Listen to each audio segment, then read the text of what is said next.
தாய்ப்பால் நீங்க தவறாம தானே கொடுத்துட்டு இருக்கீங்க. அப்படி கொடுத்தாலே எந்த பிரச்சனையும் வராதே. தாய்ப்பால் கொடுத்து ஏன் இப்படி பிரச்சனை வருது? இல்ல, என் மனைவி தான் குழந்தைக்கு தாய்ப்பால் கொடுக்குறா. இது சாரி, இவங்க கொடுக்கவும் மாட்டாங்க, கொடுக்க விடவும் மாட்டாங்க. எதுக்கு எடுத்தாலும் சண்டை போட மட்டும் வந்துடுவாங்க. மாமா என்ன இத போய் ஒரு பெரிய கம்ப்ளைண்டா சொல்லிட்டு இருக்கீங்க? எனக்கு தான் அந்த விஷயத்துல விருப்பம் இல்லைன்னு சொல்லிட்டேன்ல. தயவு செஞ்சு மறுபடியும் அதே பேசி என்ன வற்புறுத்தாதீங்க.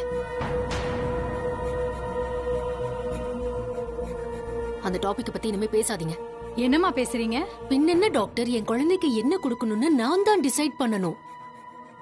அதை விட்டுட்டு சும்மா இவங்க ஏதோ பால் கொடுக்கற சாக்கல என் குழந்தைய என்கிட்ட இருந்து பிரிக்க பாக்குறாங்க. இங்க பாருமா, 1000 தான் மத்தவங்க பிரிக்கலாம்னு நினைச்சாலும் அம்மாங்கிறது குழந்தைக்கும் தெரியும், உனக்கும் தெரியும். அப்படி இருக்கிறப்ப எப்படி குழந்தை பிரியும்? அவங்க தாய்ப்பால் தான் குழந்தைக்கு கிடைக்காதான்னு நினைக்கிறாங்க. எத்தனை வயசு வரைக்கும் தாய்ப்பால் கொடுத்து குழந்தைய நல்லபடியா வளர்க்குறோமோ அவ்வளவுக்கு அவ்வளவு நல்லதுன்னு நினைக்கிறாங்க. ஆனா நீங்க தாய்ப்பால் கொடுக்கறதுக்கு அவங்க ரெடின்னு சொல்லியும் நீங்க வேண்டான்னு சொல்றீங்க. குழந்தைக்கு அம்மாவா இருக்கிற யாரும் இப்படி சொல்ல மாட்டாங்க. தமிழ், தூய தமிழ்ல பேசுறாங்க, புரியல? குழந்தைய பாசமா பாத்துக்கணும்னு சொல்றாங்க. எதுவும் தெரியாது. சளி பிடிச்சிருக்கா தெரியல, குழந்தைக்கு பசிக்குதான்னு தெரியல. நீ எல்லாம் சொல்லுங்க டாக்டர், நல்லா மரமண்டைக்கிற மாதிரி சொல்லுங்க. இங்க பாருங்கம்மா, உங்களுக்குள்ள இருக்க சண்டையை பஞ்சாயத்து பண்றதுக்கு நான் வரல. ஒரே ஒரு விஷயம் சொல்றேன், கேட்டுக்கங்க.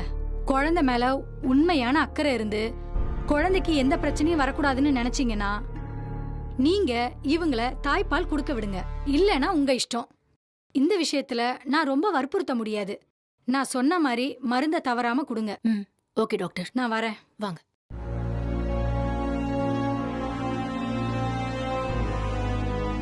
மருந்து மட்டும் புடுங்கினா பத்தாது, கரெக்ட் டைமுக்கு கொடுக்கணும். குழந்தைய கொடு. என்னடா, நம்ம ரூமுக்கு போலாமா? சரி சரி சரிடா.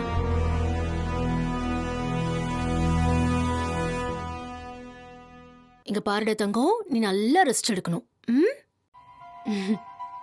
தங்கம்,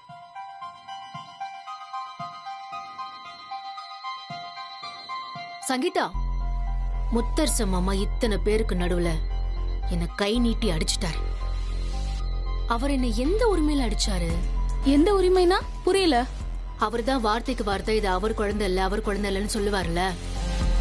அதுக்கப்புறம் எந்த உரிமையில அடிச்சிருப்பாரு? ஏதோ ஒரு உரிமை எனக்கும் அவருக்கும் நடுவுல இருக்குன்னு தானே அடிச்சிருக்காரு. போதும், எனக்கு அது போதும். எனக்கு இன்னுமே நம்பிக்கை இருக்கு. விட மாட்டேன், விடவே மாட்டேன்.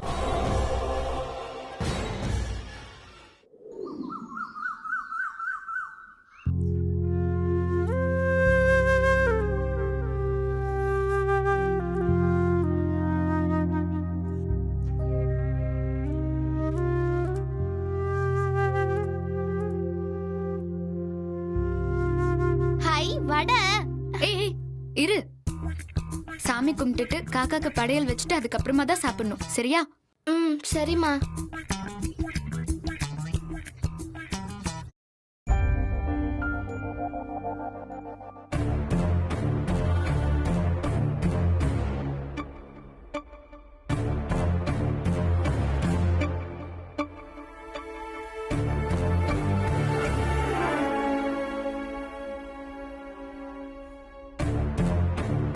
என்ன மருது, திடீர்னு ஏதோ சாமி எல்லாம் கும்பிடுறாங்க? அது இன்னைக்கு சித்ரா பௌர்ணமியா, அதான் சித்ரா படையில போட்டு சாமி கும்பிடுறாங்க.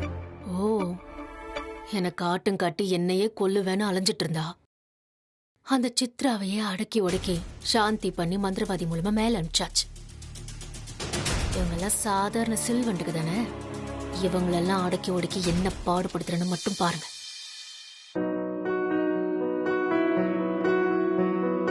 வழக்கமா பௌர்ணமி அன்னைக்கு சாமி கும்பிடுறது விசேஷம் தான். ஆனா இன்னைக்கு சித்ராக்கா பேர்லயே பௌர்ணமி வந்திருக்கு. அதனால அவங்களுக்கு படையல் போட்டு சாமி கும்பிடுறது ரொம்ப சிறப்பா இருக்கும். ருத்ரா குட்டி, வா, அம்மா வந்து வேண்டிக்க.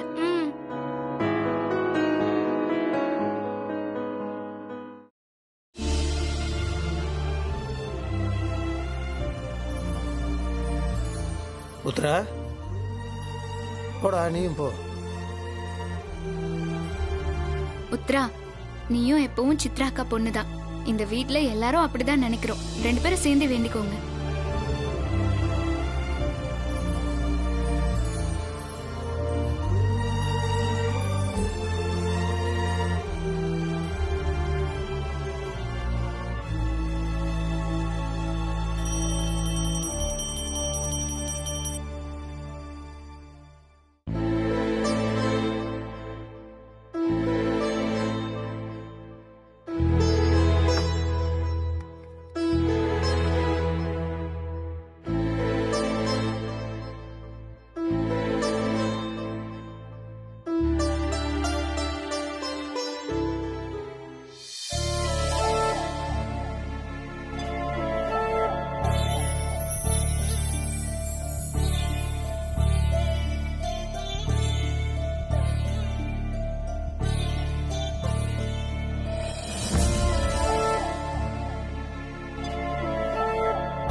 இன்னைக்குன்னு பார்த்து அழகப்பண்ண இல்லாம போயிட்டாரு. அவர் இருந்திருந்தா இன்னும் என்ஜாய் பண்ணிருப்பாரு.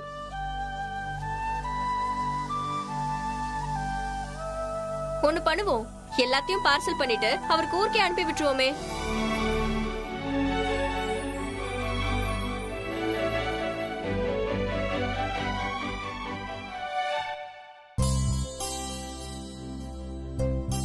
சரி வாங்க, காக்காக்கு போய் படிச்சுட்டு அப்புறமா சாப்பிடலாம்.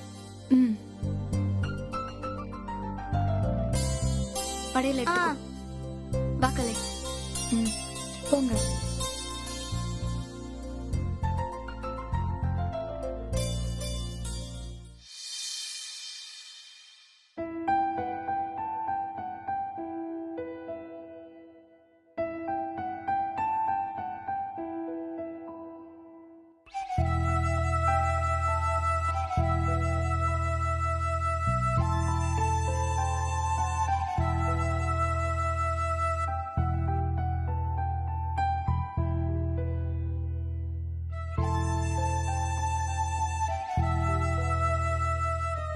இந்த வீட்டில் என்னென்னமோ நடந்துட்டு இருக்கு சித்ரா.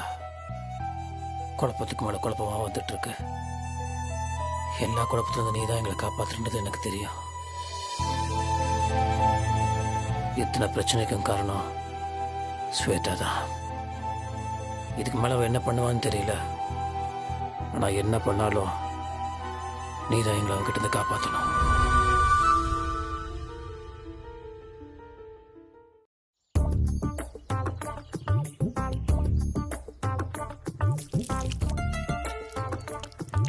வைங்க.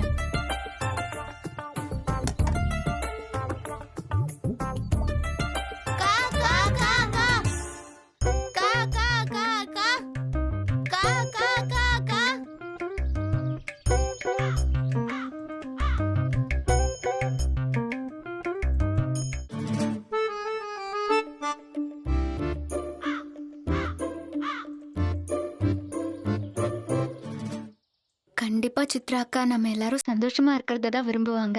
இன்னைக்கு எல்லாரும் கூடி சாமி கும்பிட்டது அவங்க மனசுக்கு மிகப்பெரிய திருப்தியா இருக்கும். எப்பவும் நம்ம இதே மாதிரி சந்தோஷமாவும் ஒத்துமையாவும் இருக்கணும்.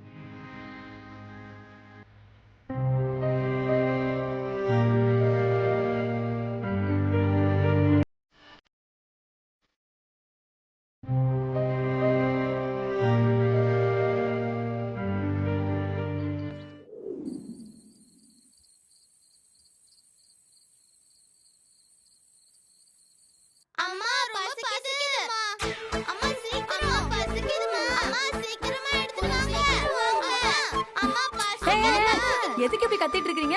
வாங்க போறீங்க பாருங்க. அண்ணி அண்ணி, எல்லாரும் ஒண்ணா உட்காந்து சாப்பிடுவோம். பேசாம வெளியே போய் நிலா சோறு சாப்பிடலாமா? ஐயோ, எல்லாத்தையும் வெளியே எடுத்துட்டு போய் திரும்பவும் உள்ள எடுத்துட்டு வர்றது ரொம்ப கஷ்டம். குழந்தெல்லாம் வேற இருக்கு. வேணாம் ஜனனி, இன்னொரு நாள் பாத்துக்கலாம். அம்மா ப்ளீஸ்மா, போலாமா ப்ளீஸ்மா. மாமா போலாமா ப்ளீஸ்மா. அப்பா அப்பா ப்ளீஸ்ப்பா, அம்மா கிட்ட சொல்லுங்கப்பா, நீங்க சொன்னா கேட்பாங்கப்பா. நான் சொல்ற பேச்செல்லாம் யாரும் கேட்க மாட்டாங்க. சும்மா பார்க்கறதுக்கு என் பேச்சு கேட்குற மாதிரி இருக்கும். நானே உங்க அம்மா பேச்சு தான் கேட்டுட்டு இருக்கேன். அண்ணி என்ன இதெல்லாம்? அண்ணே கதை விட்டாலும் விடுறீங்க, ஒரேடியா விடுறீங்களேன்னு. நீங்க ஒரு பார்வை பார்த்தா அண்ணி ஓடி வந்து நிக்கிறாங்க. நீங்க சொன்னா அண்ணி கேட்பாங்க. வெண்ணிலா, எல்லாரும் தான் போறோம்னு ஆசைப்படுறாங்களா? எல்லாரும் ஒன்னா உட்காந்து சிரிச்சு பேசி சந்தோஷமா சாப்பிட்டு எவ்வளவு நாள் ஆச்சு. எல்லாரும் ஒன்னா உட்காந்து நிலா சோறு சாப்பிடலாம். சரின்னு சொல்லு. சரி போலாம். நம்ம எல்லாரும் ஒண்ணா சாப்பிட போறோம். சாப்பிட போறோம். ஜனனி, நீ பாத்திரத்தை எடுத்துக்க. மெதுவா சரிம்மா. சரிங்கக்கா. நிலா சோறா? இது ஒண்ணுதான் உங்களுக்கு குறைச்சல். இப்போ என் ஒருத்திய படாத பாடுபடுத்தி என் நேரமும் என் மனசு கொதிக்கிற மாதிரி பண்ணிட்டு இவங்களுக்கு குழுக்குள்ள நிலா சோறு கேக்குது. இதெல்லாம் என்ன வருது? அநியாயமா இல்ல பாக்க? விடு ஸ்வேதா. என் பையனுக்கு உடம்பு சரியில்லைங்கிற ஒரு எண்ணம் கொஞ்சமாவது இருக்கா? காலையில அந்த பேச்சு பேசுனாங்க. இதெல்லாம் அக்கறை இருக்கிறவங்க பண்ற வேலையா? நடிப்பு மருது, நடிப்பு. விடு ஸ்வேதா, பாத்துக்கலாம்.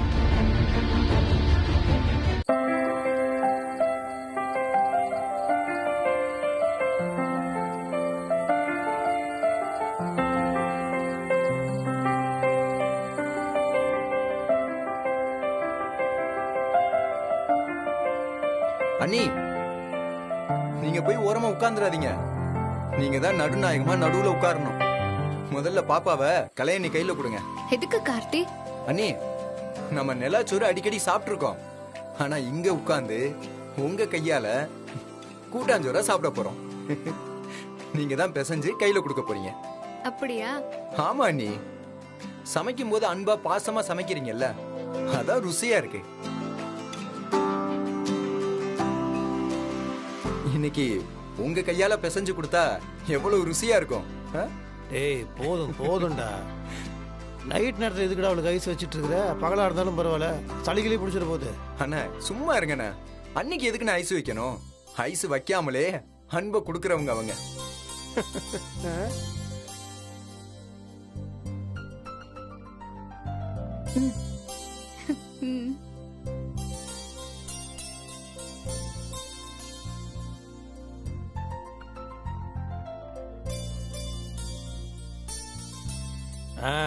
எல்லாம் நிலாவை பார்த்துட்டு அப்படியே உட்காருங்க.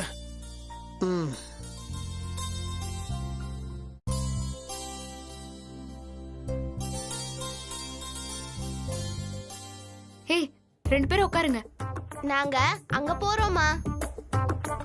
நீங்க எங்களுக்கு ஒரு உருண்டை கொடுங்க. இல்ல இங்கே உட்காருங்க. இல்லம்மா, அங்க போனாதான் நிலாவை பக்கத்துல இருந்து பார்க்க முடியும்.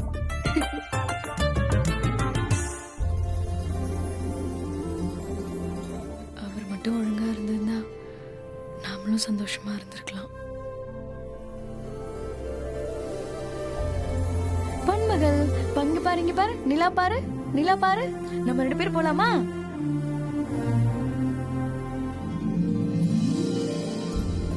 வாங்கிக்கோ.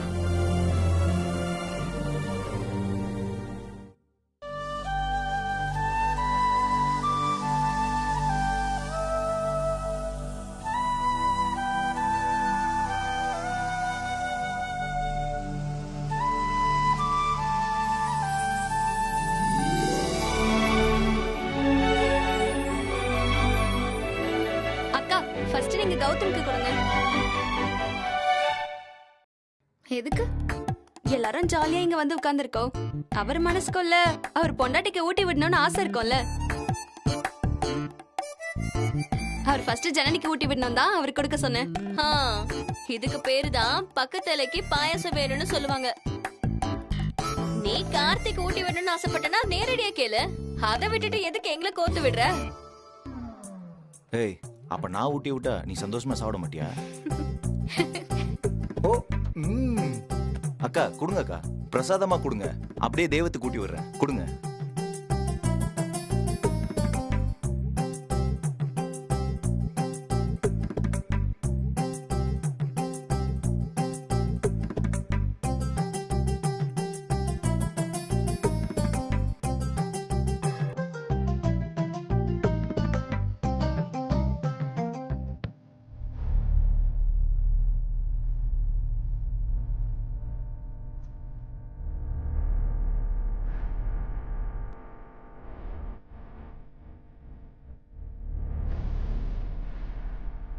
அண்ணி, பௌர்ணமி நிலவு அழகா இருந்தது.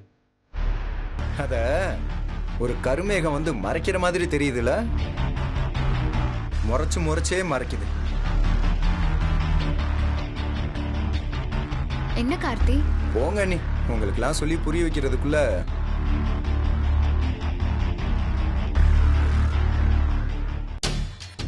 என்னடி ஸ்வேதா, நம்ம இங்க வந்து நக்கல் அடிக்கிறாங்க, போயிடலாமா? இதெல்லாம் நான் பெருசா நினைச்சிருந்தா இந்த வீட்டுல நான் இருந்திருக்கவே முடியாது. என்னை பார்த்து நக்கல் அடிக்கிறவங்கள கதற விட்டு வேடிக்கை பார்க்கறது தாண்டி என் ஸ்டைலு. விடு, இதுல என்ன இருக்கு, விடு.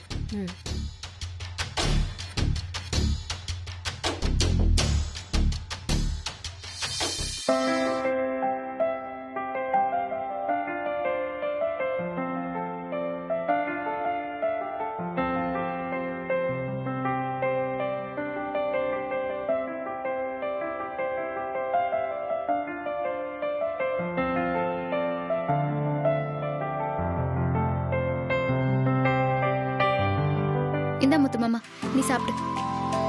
அப்போ எனக்கு ஊட்டி விடுங்கன்னு சொல்லாம சொல்றீங்க, அப்படிதானே? ஐயோ, அதெல்லாம் ஒண்ணும் இல்ல. அப்படியேதான், வெக்கப்படாதீங்க. மாமா, நீங்க ஊட்டி விடுங்க. ஊட்டிடுவோம்.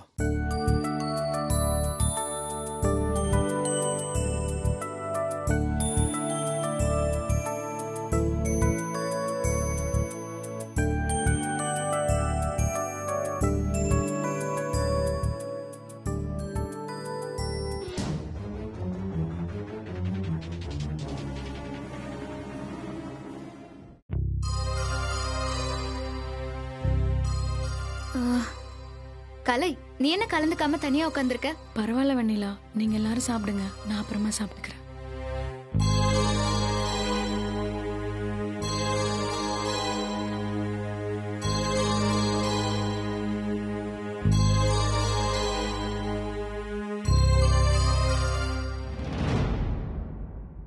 இவங்களெல்லாம் ஒன்னா சேர்ந்து பாக்குறப்போ இவங்கள ஆட்டங்காண வைக்கணுங்கிற வெறிதான் வருது. ஸ்வேதா, வெண்ணிலா உன் இடத்துல இருக்கான்னு உனக்கு பொறாமையா இருக்கா? இல்ல தப்பா நினைச்சுக்கலன்னா ஒன்னு சொல்றேன். உன்னை பிடிக்காத இடத்துக்கு எதுக்கு திரும்ப திரும்ப வரணும்? வா, நம்ம போயிடலாமே. இத பார்க்கணும், பார்த்தாதான் எனக்கு ஜெயிக்கணுங்கிற வெறி என் மனசுக்குள்ள ஏறும். கூடிய சீக்கிரம் இந்த கூட்டத்தோட நடுநாயகமா நான் உட்கார்ந்திருப்பேன். அந்த வெண்ணிலா ஏக்கத்தோட பார்த்துக்கிட்டு உட்கார்ந்துருக்கணும். அந்த மாதிரி ஒரு சூழ்நிலையை உருவாக்குறது தாண்டி என் வேலையே. ஏற்கனவே அரை பைத்தியமா சுத்திட்டு இருந்தா, இப்போ நிலா வெளிச்சத்துல என்னென்னமோ உளறா. பைத்தியம் முத்திடுச்சு போல இருக்கு. ஏய், என்னடி யோசிச்ச? இவளுக்கு பைத்தியம் தான் பிடிக்க போகுதுன்னு யோசிச்சல? ஐயோ, நான் ஏன் அப்படிலாம் யோசிக்க போறேன்? அதெல்லாம் ஒண்ணு இல்ல ஸ்வேதா, நீ என் ஃப்ரெண்டு. நான் உன்னை பத்தி இப்படி எல்லாம் யோசிப்பனா? நீ யோசிப்ப, மனசுக்குள்ள யோசிச்சா கூட கண்டுபிடிச்சிடுறாளே எமகாதகி.